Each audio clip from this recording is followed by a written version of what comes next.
ఈ పాట విని ఆనందపడాలో లేదా లిరిక్స్ అర్థమయ్యని బాధపడాలో నాకు ఇంకా అర్థం కాదు. 10 తలలు ఉన్నోడు రావణుడంట, ఒక్క తలపు కూడా చెడు లేదే రాముడి కంట. రావణుల పెట్టి రామాయణ మాట చెప్పి మంచి చెడుల మధ్య మనల్ని పెట్టారంట.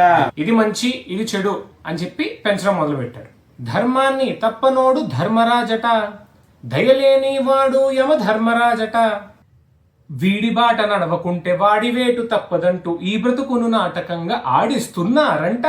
అంటే మంచిగా బతకపోతే నరకల్లో మనం తూలుతూ ఉంటాం, తేలుతూ ఉంటాం అని చెప్పి ఇండైరెక్ట్గా చెప్తున్నారు. ఈ అమ్మ మంచిగా బ్రతకాలి, ఇన్ని క్యారెక్టర్ల దగ్గర నుంచి పర్మిషన్లు తీసుకోవాలి, ఇన్ని కన్స్ట్రెయింట్స్ తో బ్రతకడం మనకు అవసరమా? పోనీ వాలంటరీగా రిటైర్ అయిపోదాము, అనుకోకుండా ఇక్కడికి వచ్చాము కదా అని అంటే రంగస్థలాన ఆట మొదలెట్టాక మధ్యలోని ఆపలేని ఆట బొమ్మలమంట, మనమంతా డోలు బొమ్మలమంట.